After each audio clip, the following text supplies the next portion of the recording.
Okay, so we defined discrete metric. This metric will be very important, especially for finding counterexamples. On one hand, metric spaces are natural generalizations of real number system, right? Absolute value metric. We just generalize it. However, how do we generalize real numbers or Rn? We take an arbitrary set and we put some axioms for a metric, right? And this way we obtain many spaces similar to Rn. However, whenever you axiomatize things, you get some objects which are not actually uh, objects you had in mind when you are defining these notions. And discrete metric space is one of them. We will see that many things you feel that this should be true, certainly true. You will see that it won't be true, and discrete metric space will be a counterexample. So in that sense, it's very important. We will use discrete metric space when we are building our theory, the theory of metric spaces.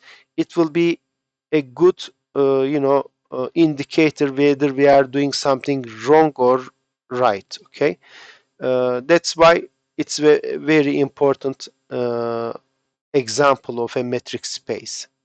It is very different than the ones we have seen so far. We have seen so far metric spaces which are similar to real number system, in some sense. But discrete metric space is not like that. And you will see in a minute why it is the case. Uh, so let's see examples of balls in a discrete metric space. For example, so let XD be any metric space. Be a discrete metric space. Discrete metric space. So what is this? This is any set, and I have the discrete metric defined as above, right? Defined like this. This is our definition.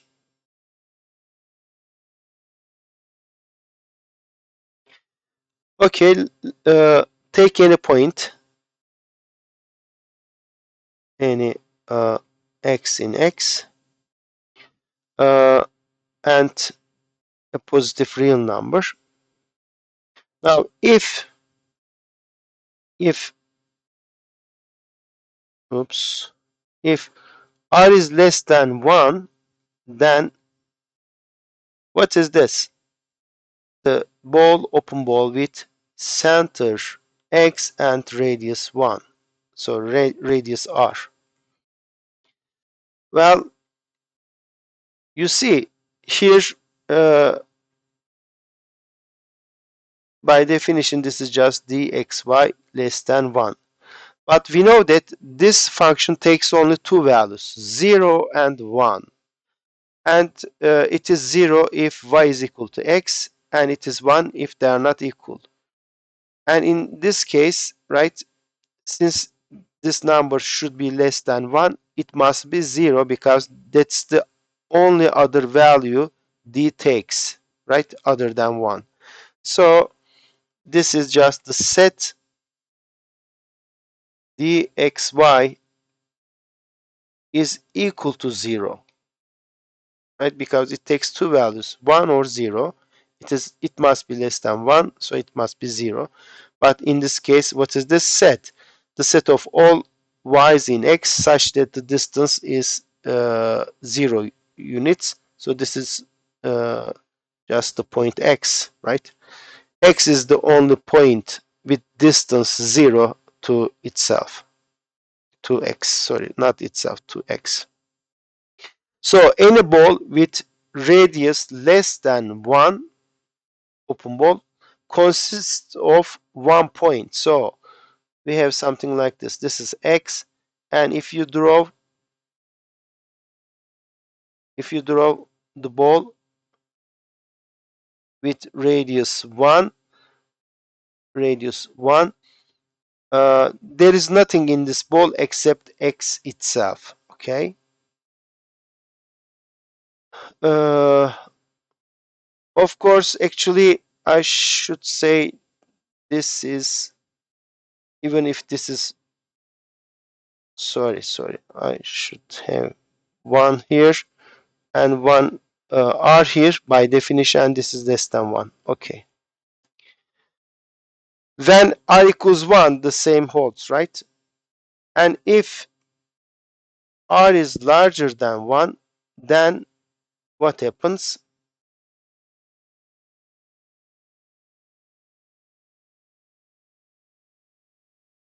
dxy is less than,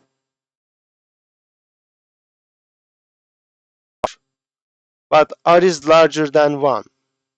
So dxy can be 1. And actually dxy either 0 or 1, right? So this inequality holds for all y, because this is either 1 or 0, and r is strictly larger than 1.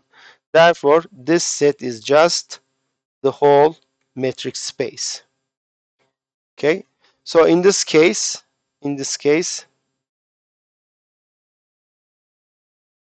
if you, okay,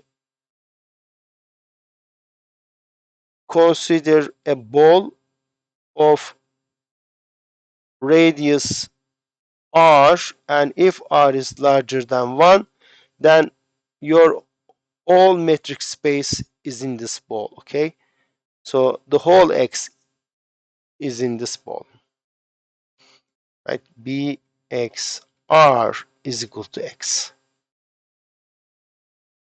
Okay, so you see, this metric, discrete metric, is a weird object, right? This example shows that a ball is either you know have one point, or it is the whole set. Okay, any questions so far?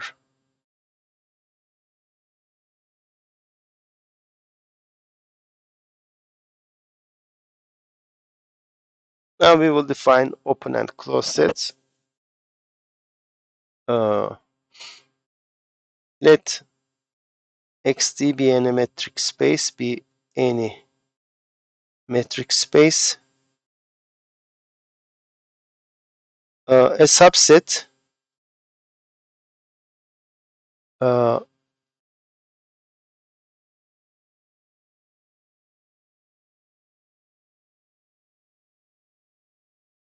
okay, metric space and S any subset. Okay, a point x in x is called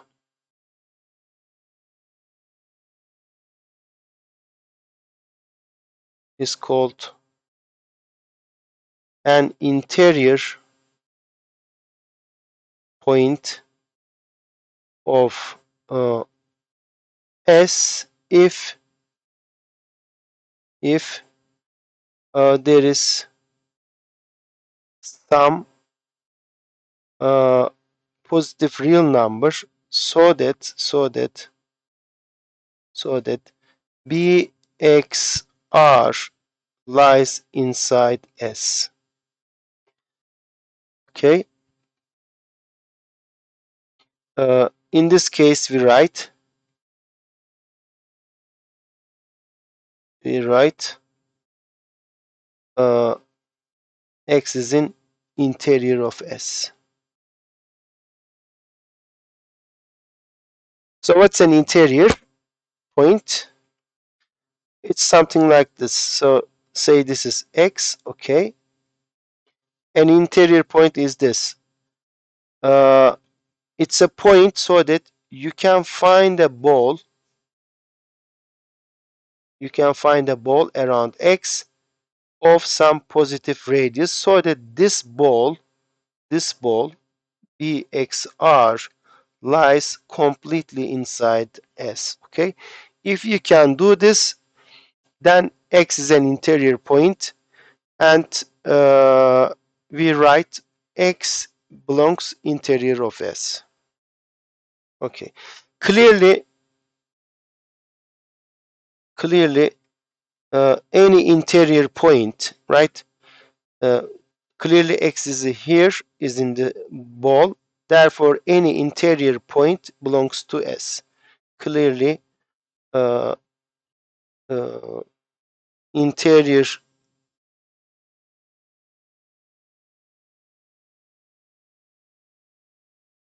clearly any X is in interior S belongs to S. Hence, interior S is a subset of S. Okay? It's a subset of S. Okay.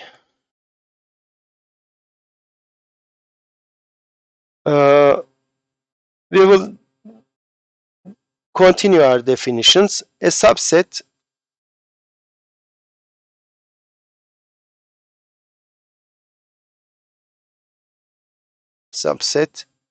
uh,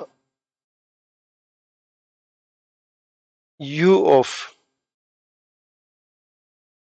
X is called open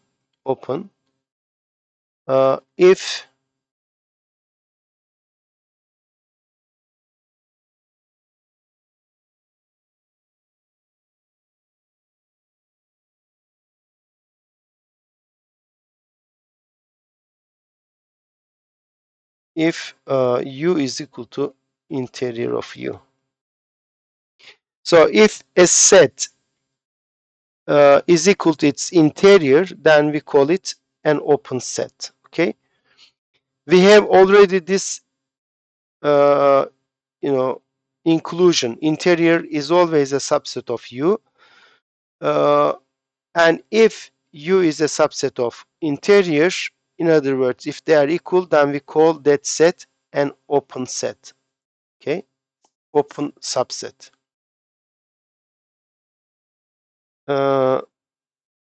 So here we define open set. Finally, a subset C of X is called closed if what happens if X minus U is open. X minus C is open. So definition of closed set is this. We call a subset closed if its complement is open. Okay, and open means it's equal to its interior. Okay. Clearly, you know, we can define a set as open as follows. Note that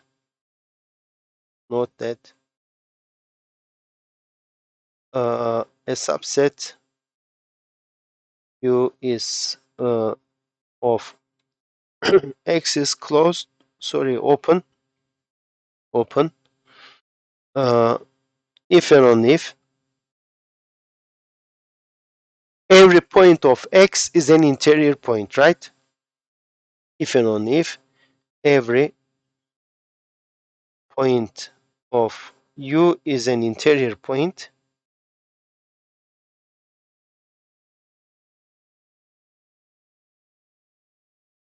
U, or equivalently,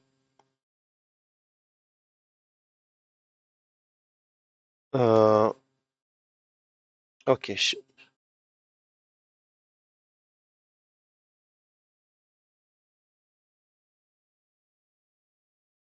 equivalently, U is open if and only if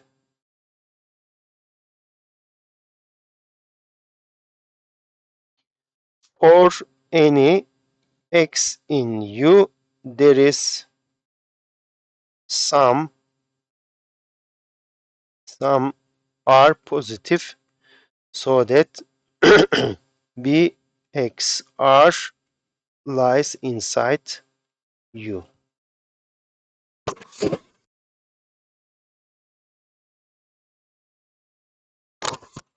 So a subset is open if all of its points are interior points, and an interior point means you can draw a ball around uh, that point so that the ball lies inside the set. Okay. Uh, Let me also define, maybe I define it later. Let me see. Yeah, okay, I'll do it later. Now we defined several objects. We defined open ball, closed ball, interior, and uh, open set, closed set, right? So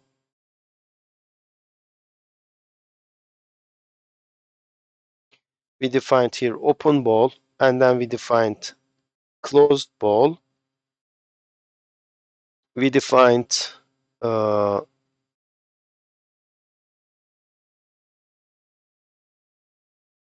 interior point, and then using this definition we defined open set and closed set.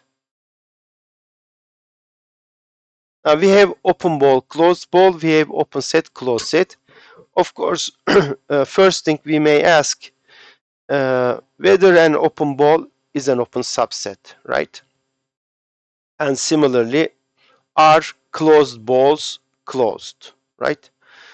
Uh, of course, they should be. Otherwise, naming them like that would be not, logical, right? Uh, but that needs a proof. Okay, so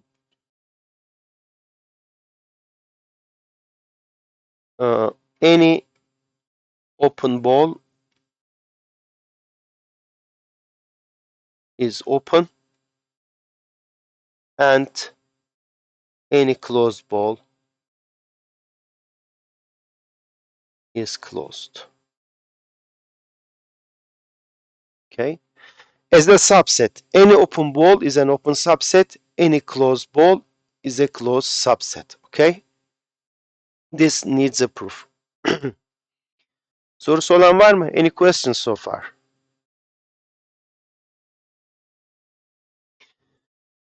Alright, let's start with this one. So let XD be a metric space.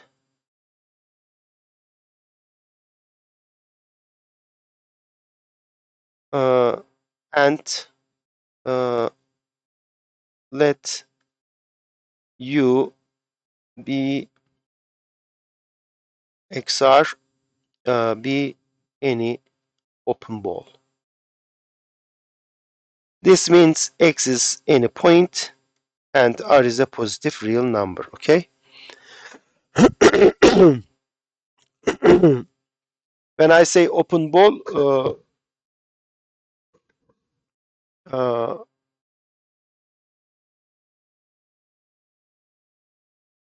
I mean positive real number. Okay? As radius. Okay.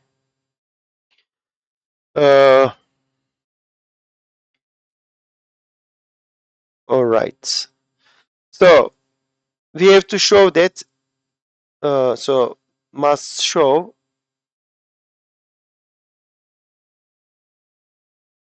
U, which is BXR, is an open subset.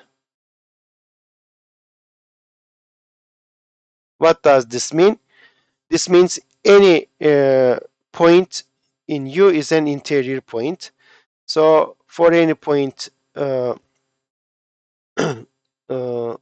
let's say Y is in U, then we must show that we must find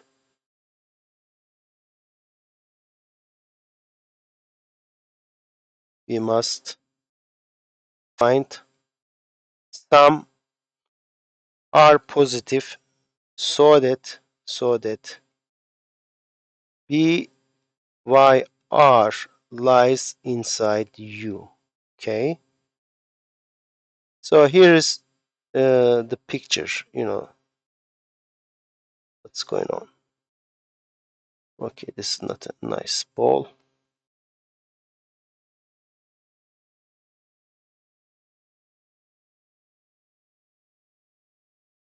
Okay, this is our ball,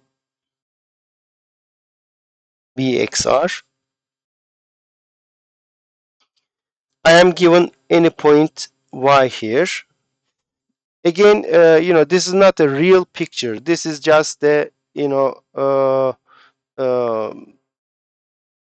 picture of, what's going on, but it is not the real picture. What we have to do, we have to find a ball around this, not necessarily same, of course, radius, let's say delta, right? So that this ball lies inside you. So I should choose a ball around this point so that this ball lies inside the big ball. How can I choose my radius, delta? Do you have any idea? You see, if you, sorry, yeah, go ahead.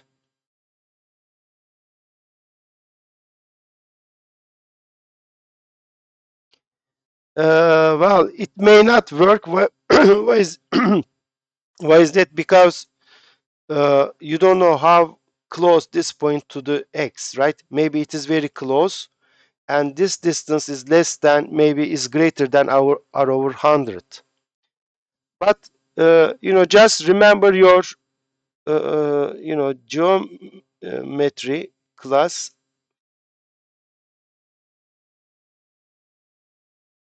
X minus y over 2. I mean, or you mean the distance between x and y divided by 2. But you see, if y is here, very close to this point, not here but here, let's say here. Okay, sorry, say y is here, the distance between is this and half of is this. So if you draw this ball, the ball with this center and radius like this, it will be outside, right? It will go outside, but you are kind of close. So let me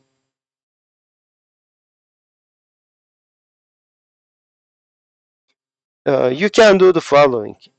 Once we draw this radius, kind of, you see, this is r and this much is delta, right? So this much is delta.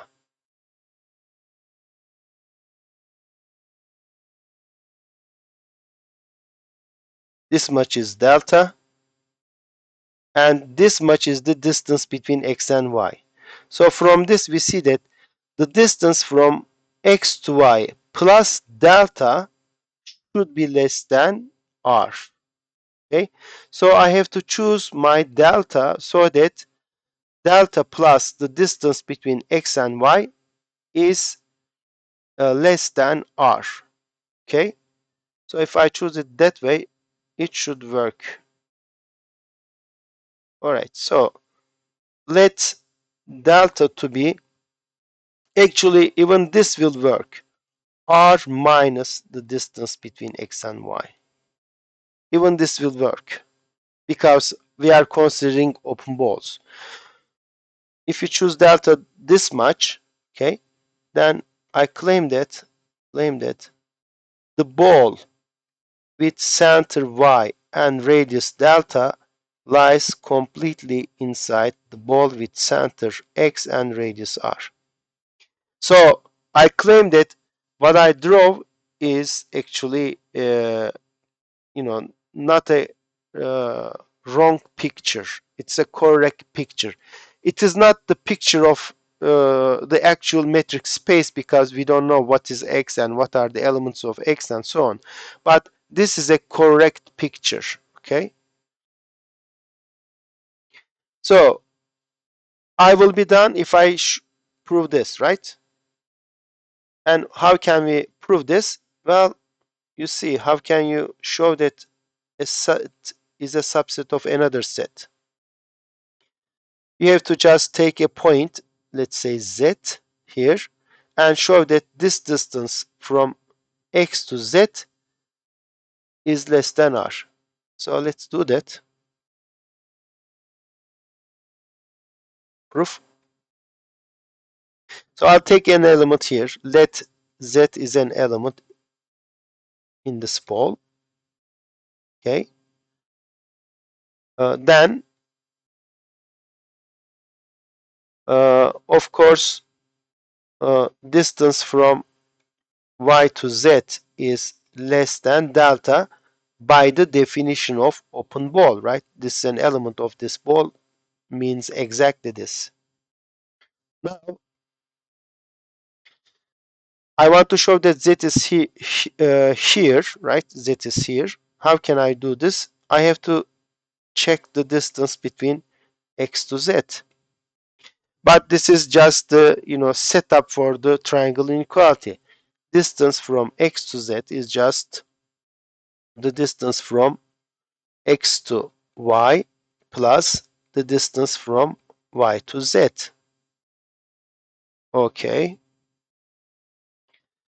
Well, what is the distance between x and y? From this equality, I see that it is just r minus delta. So this thing, this is just r minus delta, right? From this equality, dxy is just r minus delta. What about this gadget? Well, I don't know what this is, but okay, let me keep here for the time being.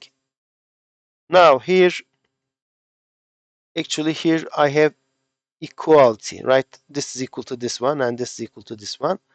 But now I will keep this, but change this with something bigger, right? Delta is bigger. And what is this? This is just r. So what we see is then dxy is strictly less than r. So this means what?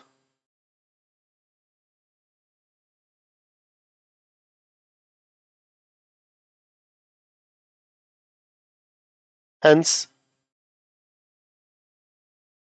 uh, z belongs to b x r because the distance between x and z is strictly less than r. And what we have shown is then, you see, we show that whenever I have a point here, that point lies in the set. So, and thus b y delta is a subset of bxr.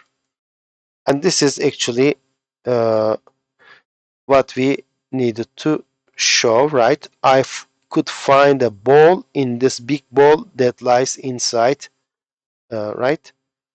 And this finishes the proof.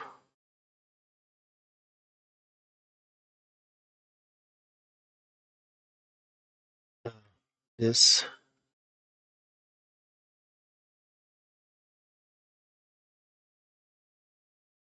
okay. So any open ball is open. Okay. Proof of what? Proof of this thing. It's an open subset. Maybe I should the statement that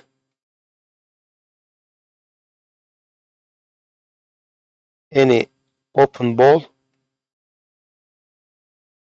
is an open subset. Okay, now we have to consider the other statement. For the second statement,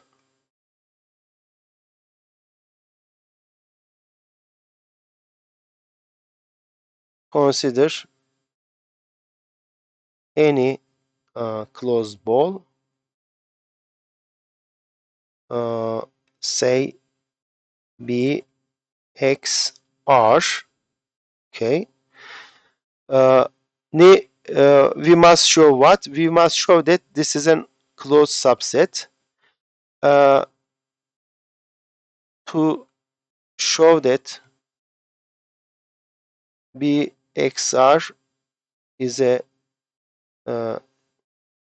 closed subset, we must prove that. Right? What is the definition of a closed set?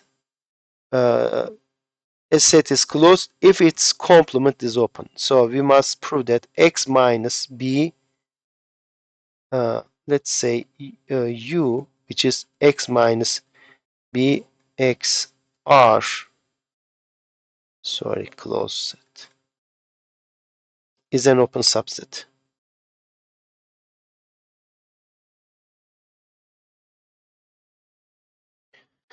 So this time we have to prove that complement of a closed ball is open. Okay. Well, how can we do this? Let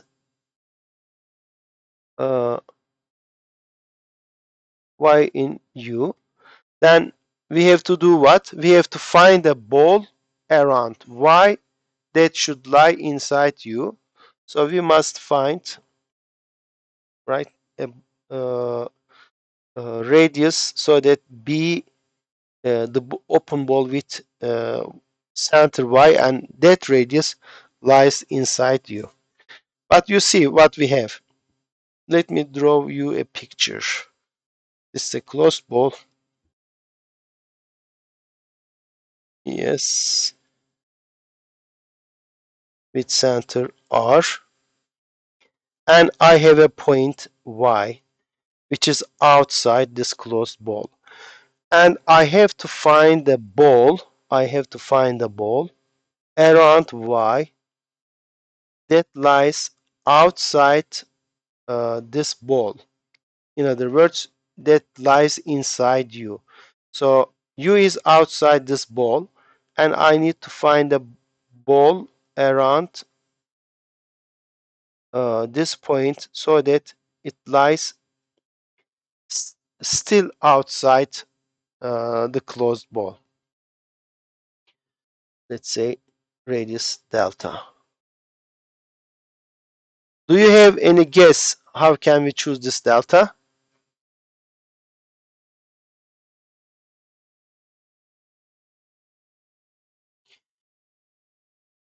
Yeah, you're right. So we actually do the same trick, right? we just join these 2 points. Well, this is not a line.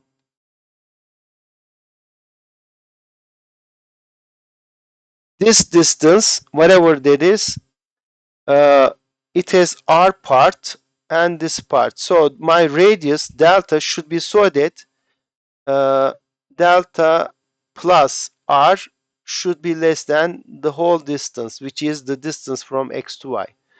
So let delta to be uh, dxy minus r.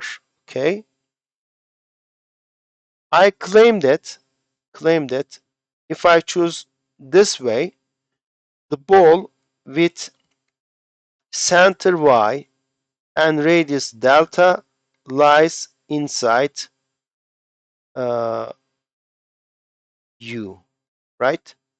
This is what I want to show. Okay, how can we do this? All right, so proof, right? I mean, this ball lies inside u. In other words, it is outside this closed ball. Okay,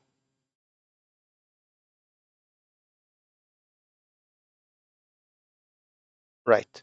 So how can we do this? Uh,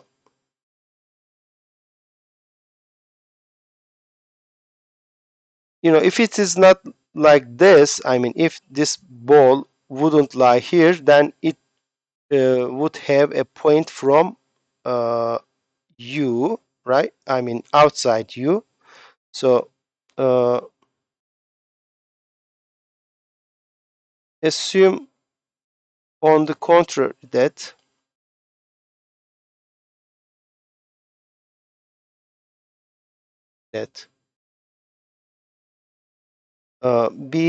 by delta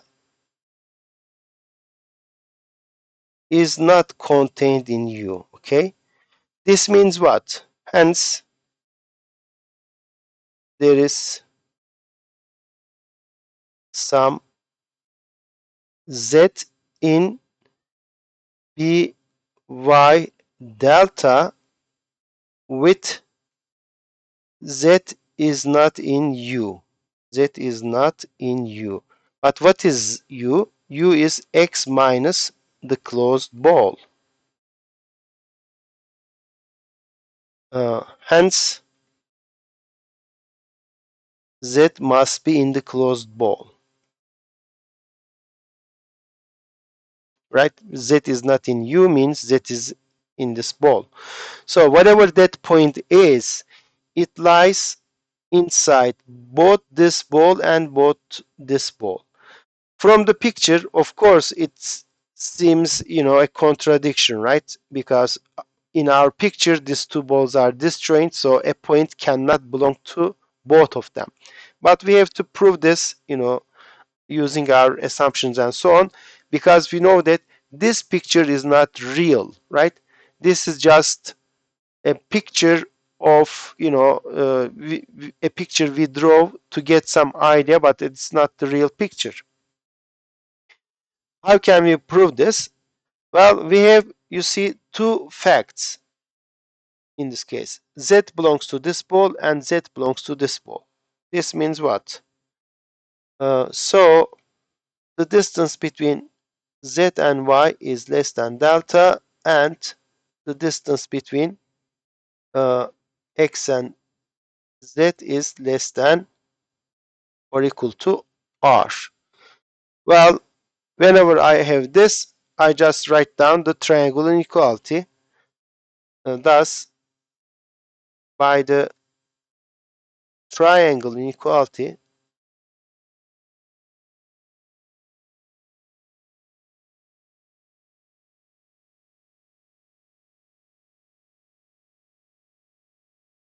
we get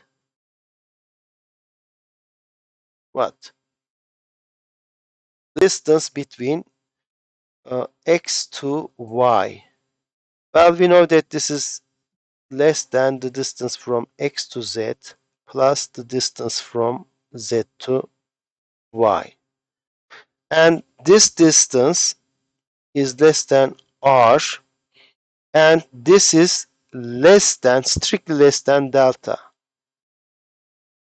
So I have strict inequality now because I replace this with something less than or equal to, with something greater than or equal to this gadget, but I replace this one with something strictly bigger than that. So I have this, but what was delta? By choice, delta was dxy minus r.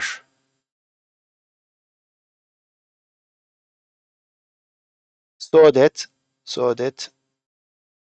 dxy less than r plus dxy, this is strictly less than, yes, strictly less than dx, delta was what? Dxy minus r, right? Let me check again. Dxy minus r, yes. So I have this gadget. This is strict inequality. But what is this? This is just dxy. So dxy is strictly less than itself. That's a contradiction. A contradiction.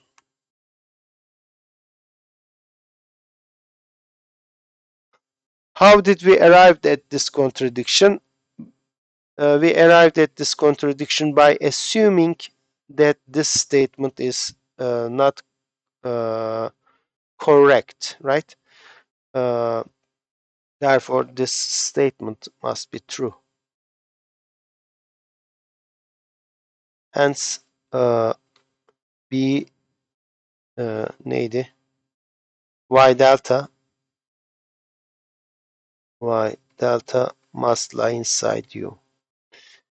And this finishes the proof.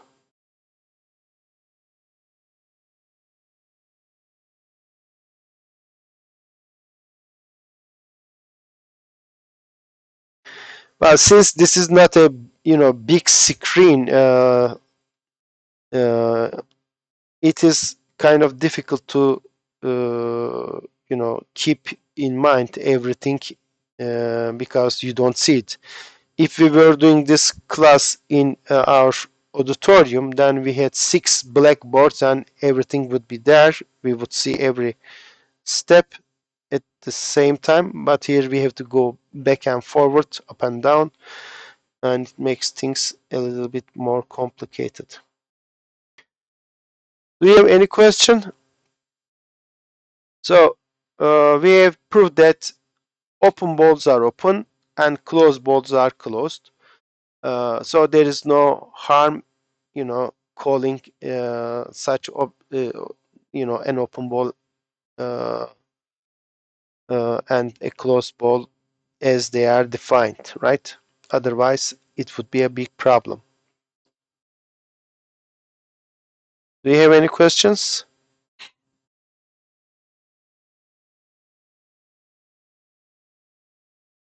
Okay. You may try to prove the second statement. I proved it using,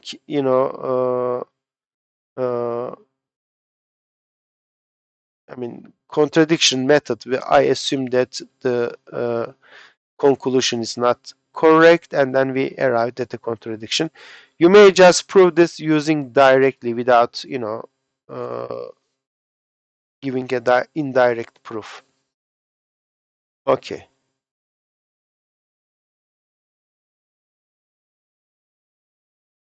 All right.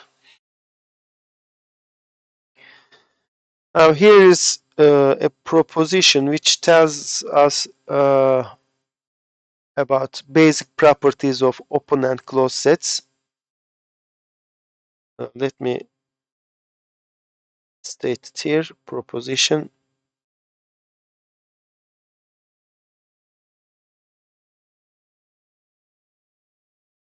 You see, what we are proving is valid for any metric space, for real numbers with absolute value metric, for Rn with any metric on it, right?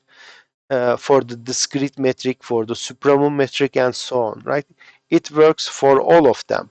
So that's the power of, mathematics. You axiomatize things and then you prove something and it is valid for all of them. Of course, if you do it this way, sometimes proofs gets difficult because an idea that would work for real numbers may not work for uh, discrete metric space. So you have to find an idea which works for all of them. So you have to stick to your axioms, definitions, and the results you obtain along the course. Okay, here is the proposition. It has several parts. Let me state them first. The union of a family of open sets is open. So whenever you have a family of open sets, it can be a finite family, infinite family, countable or uncountable, any family. If you take a union of these open sets, what you end up will be again an open subset. For the closed sets, the same happens, but this time you have to take intersection. The intersection of a family of closed sets is closed.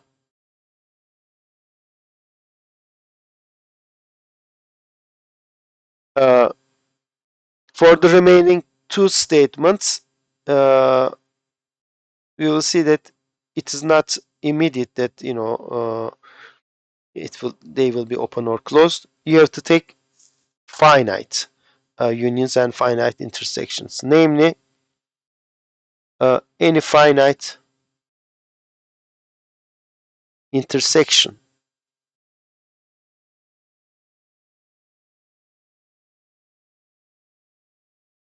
uh, I shouldn't say finite intersection. The intersection of finitely many open sets is open. And for the closed sets, we have this. The intersection, the union, sorry, of finitely many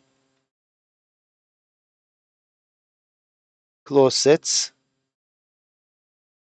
is closed.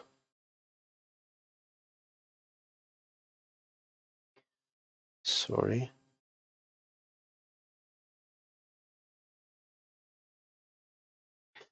Okay. For open sets, any union is open, but only finitely many uh, intersections are open. For closed sets, any intersection is closed, but only finitely many unions are closed. Okay, let me prove this, and then we will have examples and counterexamples.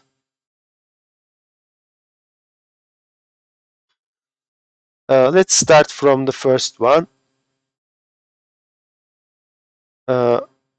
We claim what? We claim that the union of a family of open sets is open. So let's take a family of open sets. So, okay. Let xt be a metric space, any metric space.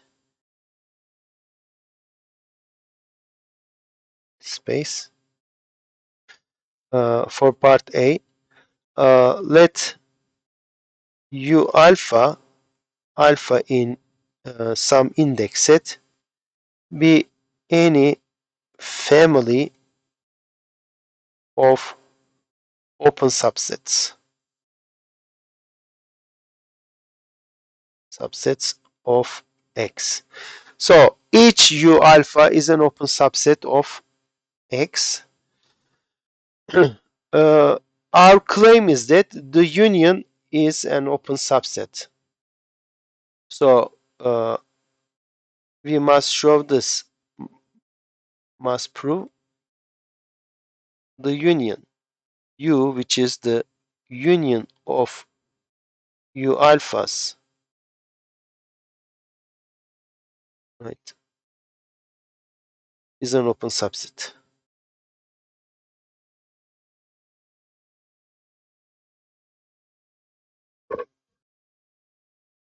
Okay. How can we show this?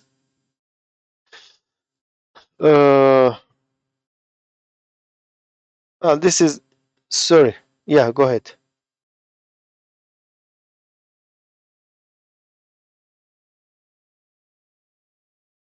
Uh-huh.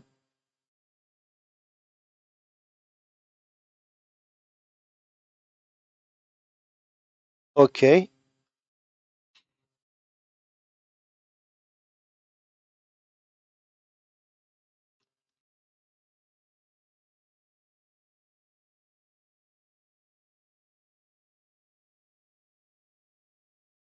Yeah. Okay. And that ball will lie also inside the union, right? Okay. Yeah. Uh, what your friend suggests is the following. So uh, so I want to show that this is an open set.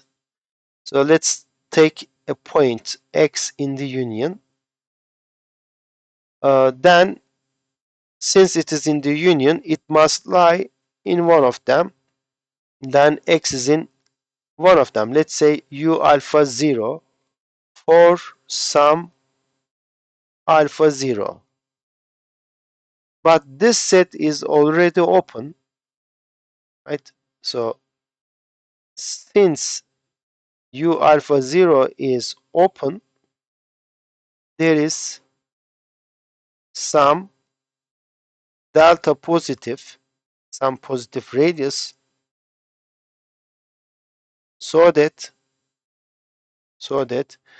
this ball with center X and radius delta lies inside this open subset.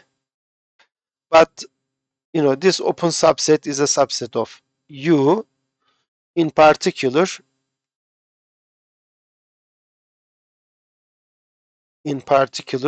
uh, this subset lies inside U. So we are done. Why is that? Hence, U is open.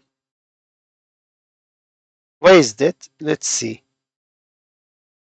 Let's just recall the definition. I take any point.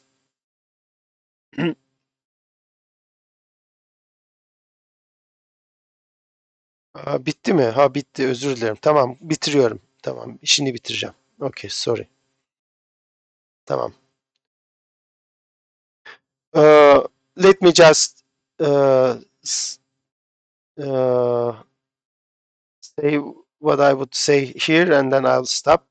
Take any point here, then there is some delta, so that this ball lies here, and this means that U is open. Okay, so let's stop at this point. I will next time finish the proof, and then we will continue. Okay.